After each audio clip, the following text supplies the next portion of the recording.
भरायचा शेवटचा दिवस आहे, पण महायुतीत काय होणार, किती पक्ष आहे, होणार नाही होणार, काही चित्र स्पष्ट दिसत नाही, जागा वाटप दिसत नाही. परवापर्यंत तुम्हाला चित्र स्पष्ट दिसेल. याचं कारण हे स्थानिक स्तरावर होत असतं. स्थानिक स्तरावर त्यांच्या चर्चा चाललेल्या आहेत. काही ठिकाणी महायुती झाली आहे, काही ठिकाणी झालेली नाही आहे. स्थानिक स्तरावरच हे सगळे निर्णय होत आहेत.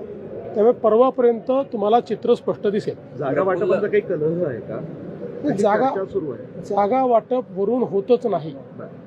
जागा वाटप हे जिल्ह्यामध्येच होतं.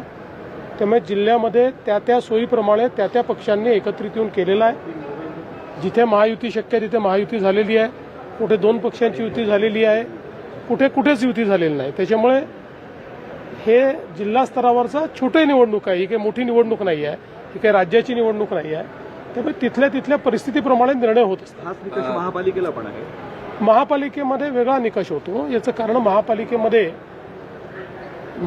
मोठी शहरं आहेत. त्याच्यामुळे त्या ठिकाणी जिथे शक्य आहे तिथे आमची युती होणार. प्रफुल्ल पटेल असं म्हटलंय की कुणी स्वतःला बाहुबली असं समजू नये, आम्ही अनेकांना निवडून आणलंय. राष्ट्रवादी काँग्रेस हा स्वतंत्र पक्ष आहे, त्यांचा रोख कुणाकडे हे काय कळत नाही. तुम्ही शोधून काढा कोणाकडे रोख आहे. आमच्याकडे तर नाही आहे एवढं नक्की सांगतो. पवारांनी एक खंत व्यक्त केली आहे की मला बिहारच्या निवडणुका लढवायच्याच नव्हत्या, मात्र माझ्याच पक्षातल्या लोकांनी हा निर्णय घेतला आणि तोंडावर पडलो, मान्यही केलंय. ठीक आहे, मला असं वाटतं हे त्यांचं म्हणणं खरं आहे.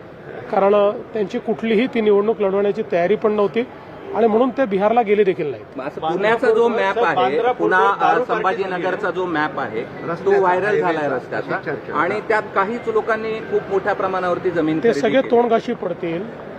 याचं कारण अंतिम मॅप अजून तयार व्हायचा आहे.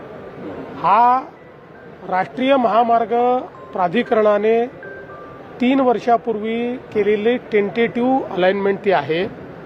आता अलाइनमेंट जी आहे ती MSIDC करते. त्याच्यामुळे आणि एकदा ती अलाइनमेंट फायनल झाली की तो पब्लिक डॉक्युमेंट असतो. तर काही लपवाछपवी नसते त्याच्यामध्ये, तो पब्लिक डॉक्युमेंट होतो. त्यामुळे मला असं वाटतं की आता हे जे काही स्पेक्युलेशन चालले आहेत, जेव्हा अंतिम आराखडा होईल तेव्हाच लक्षात येईल. लोकांच्या दुखण्याचा प्रश्न आहे. औरंगाबाद पुणे जो रस्ता आहे संभाजीनगर तो गेली काही महिने खराब आहे. 5 तास 6 तास 7 तास दिवाळीत 8 तास कुणी रिपेअरच करत नाही. या संदर्भात राष्ट्रीय महामार्ग प्राधिकरणाला विनंती केलेली आहे.